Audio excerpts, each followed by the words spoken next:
Y por aquí estamos de nuevo. Qué bendición, qué hermosa bendición. Alabado sea el nombre de mi Dios. Y quiero hoy continuar con el capítulo 2 de nuestro devocional de Efesios. Espero que hayan leído el capítulo 1 y si leyeron la carta completa mejor. Te cuento que yo luchaba mucho con eso con mi esposo.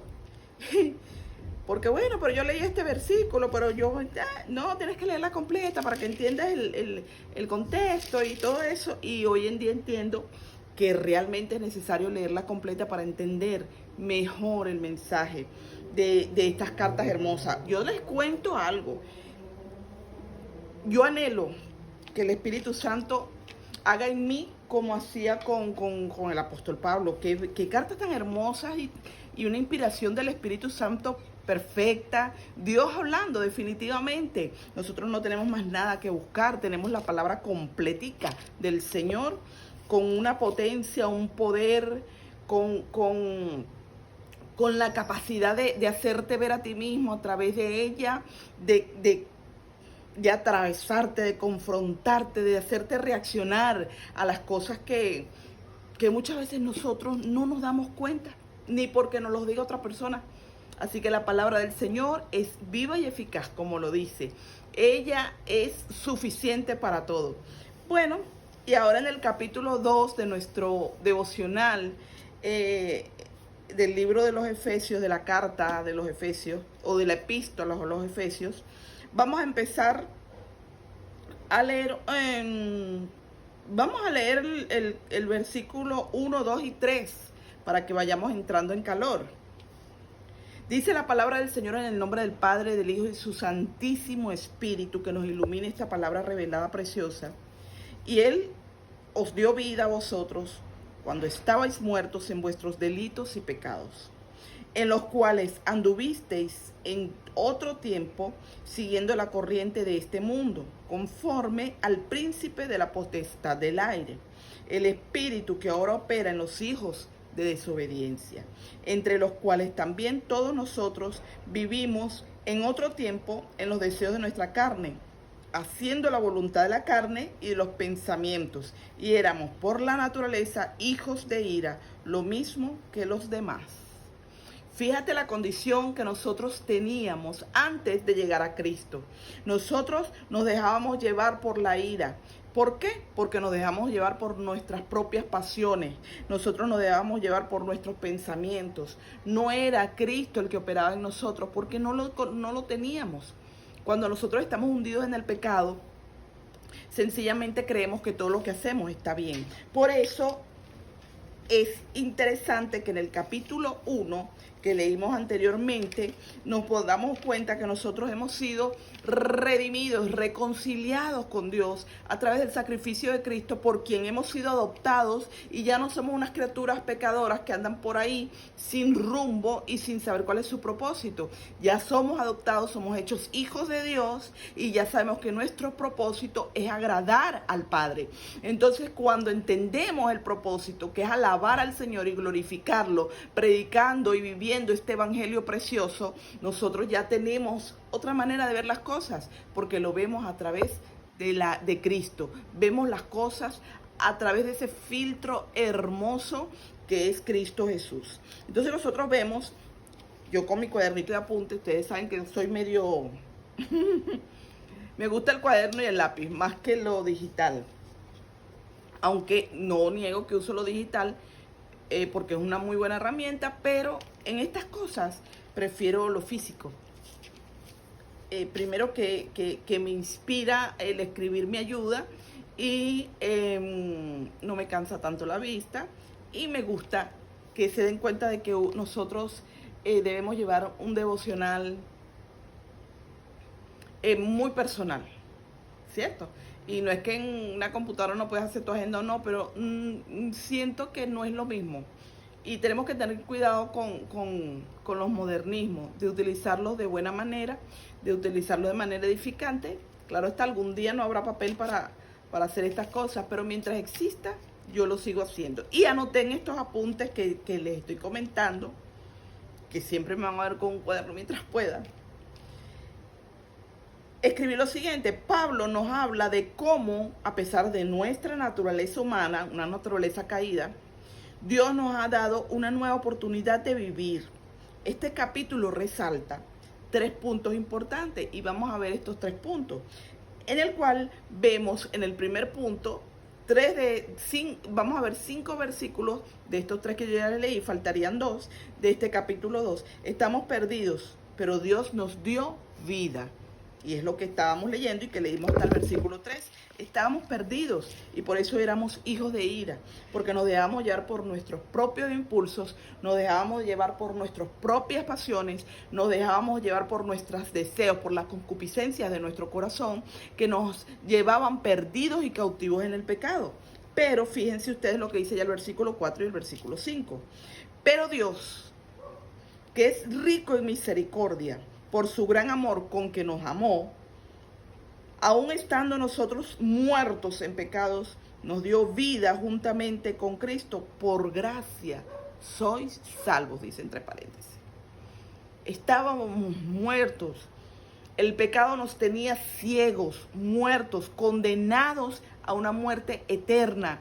El pecado nos tenía la mente cauterizada. El pecado nos tenía ciegos espiritualmente. El pecado nos tenía sordos. Pero en Cristo hemos sido libres. En Cristo tenemos salvación.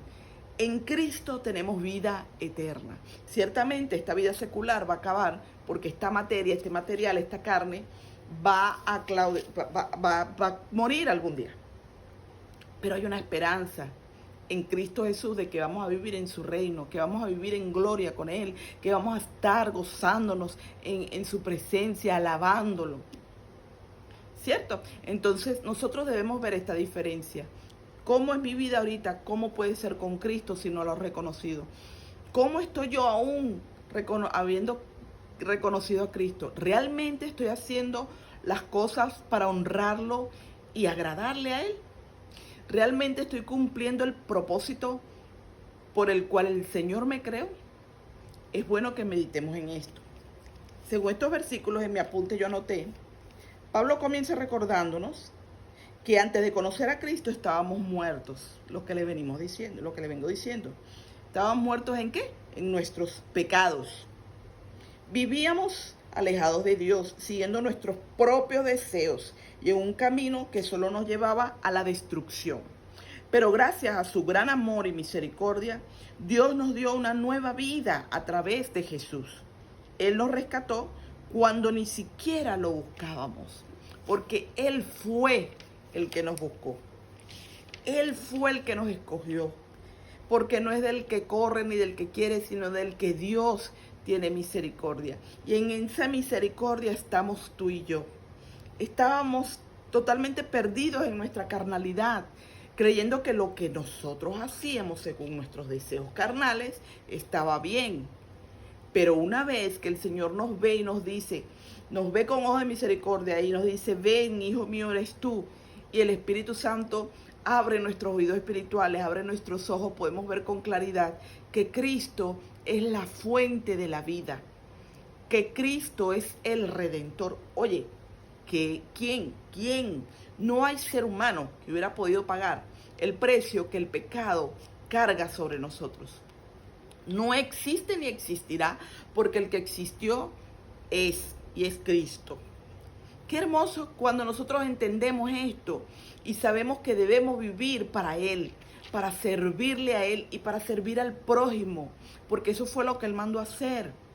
Si nosotros no servimos para servir, no servimos tampoco para vivir, porque el sentido de todo es servir a los demás y agradar a Dios con todas estas cosas. No porque haciendo las cosas buenas nos vayan a dar salvación. Podemos hacer cualquier cantidad de cosas buenas, pero si no reconoces que Cristo es el que te salvó, el que te ha dado esperanzas de vida eterna, si no reconoces que Cristo es el que pone en tu corazón ese querer como el hacer a través de su Espíritu Santo de ayudar al prójimo, y que hayas entendido que Él es el dueño, Señor y gobernador de tu vida, si no haces eso, no, las cosas buenas que has hecho no tienen peso, no te puedes salvar por ti mismo. Nuestra salvación está en Cristo. Y qué bonito que la carta a los Efesios nos trae este mensaje, que Pablo lo recuerda en estos versículos. A veces nos parece insignificante. Ay, bueno, sí, ya, pero ya Cristo me salvó. No, no es así tan sencillo, tan básico. Es que Cristo nos salvó de la muerte eterna, de la condenación del pecado, de la esclavitud que no me dejaba salir del vicio, de la prostitución, de la lujuria, de la fornicación, de la borrachera, de la hechicería, de la mentira, de toda atadura la que se te ocurra. Eso es grande. Eso es tan grande que es digno de que le alabemos y le glorifiquemos, y todo lo que hagamos sea para honrarlo a Él, para honrar su nombre. Entonces vamos a leer del versículo 6 al 9. Este es el segundo punto, y que he titulado La gracia de Dios nos salva. ¿A qué se refiere esto? La gracia de Dios nos salva. Vamos a leer los versículos a ver. Y juntamente con Él nos resucitó, y asimismo nos hizo sentar en los lugares celestiales con Cristo Jesús, para mostrar en los siglos venideros las abundantes riquezas de su gracia en su bondad, para con nosotros en Cristo Jesús. Porque por gracia sois salvos por medio de la fe, y esto no es de vosotros, pues es don de Dios, no por obras, para que nadie se gloríe. Tremendo, es lo que les vengo diciendo, creo que me he ido adelantando, pero es tremendo, es por gracia. Entonces, ¿qué dice aquí? Porque por gracia sois salvos por medio de la fe. Y esto no es de vosotros, pues es don de Dios. Somos salvos por la misericordia de Dios, es un regalo de salvación que nos ha dado Dios, es un regalo inmerecido. Y que, fíjate que aquí dice en el versículo 7, para mostrar en los siglos venideros las abundantes riquezas de su gracia en su bondad para con nosotros en Cristo Jesús, porque por gracia sois salvos. Es decir, que nosotros podemos hacer cualquier cantidad de cosas, pero solo es por regalo inmerecido de parte de Dios que nosotros tenemos esa esperanza maravillosa en Cristo Jesús. Entonces, en mis apuntes con respecto a estos versículos puse lo siguiente. Aquí Pablo aclara algo fundamental. Nuestra salvación no es algo que podemos ganar. No es por nuestras obras o por ser buenos, sino que es un regalo de Dios. Algo que recibimos por su gracia. Esto significa que no podemos jactarnos de ello, porque no es algo que hayamos logrado con nuestros esfuerzos, sino algo que Dios nos da gratuitamente. Qué bello es el Señor. Nosotros como seres humanos, siempre para hacer el bien vemos un beneficio o buscamos un beneficio. Es común. No digamos que todo el tiempo, porque cuando ya hemos madurado en el Señor entendemos que voy a hacer un bien sin esperar nada a cambio, porque es que la recompensa ya me la ha dado el Señor por su gracia, la salvación y la vida eterna. No tenemos absolutamente más nada que buscar. Si leemos el versículo 10, tocando el tercer punto, somos hechos para buenas obras. Y el versículo 10 dice así: porque somos hechura suya, creados en Cristo Jesús para buenas obras, las cuales Dios preparó de antemano para que anduviésemos en ellas, para que anduviésemos en esas buenas obras. Mira mis apuntes sobre este versículo. Aunque no nos salvó por nuestras obras, Dios sí tiene un propósito para nosotros. Nos ha creado para hacer el bien. O sea, nosotros no hacemos el bien para conquistar esa salvación. No, Dios nos ha dado la salvación, la esperanza, la vida eterna. Hemos sido bendecidos por Cristo Jesús por pura gracia. Pero a través de eso nos hizo y nos formó y nos dio ese don para hacer el bien a los demás.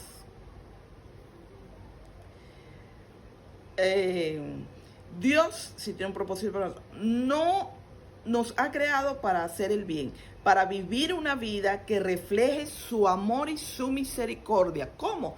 Debemos amar y debemos reflejar en nuestra vida a Cristo, porque ya no debemos vivir nosotros con nuestra manera de pensar, ya no debemos vivir nosotros con nuestros deseos y pasiones y haciendo las cosas pensando en que debemos tener un beneficio, porque si no yo no le voy a hacer ningún bien ni voy a ayudar a nadie.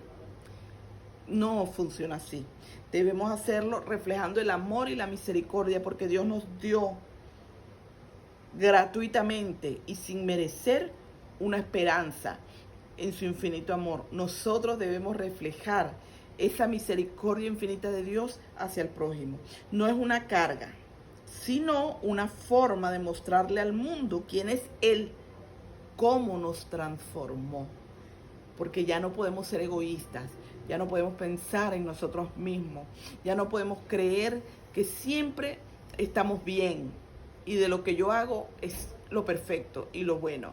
No, Dios nos transformó para que tuviéramos la mente de Cristo, para que Cristo creciera en nosotros y ese yo egoísta menguara.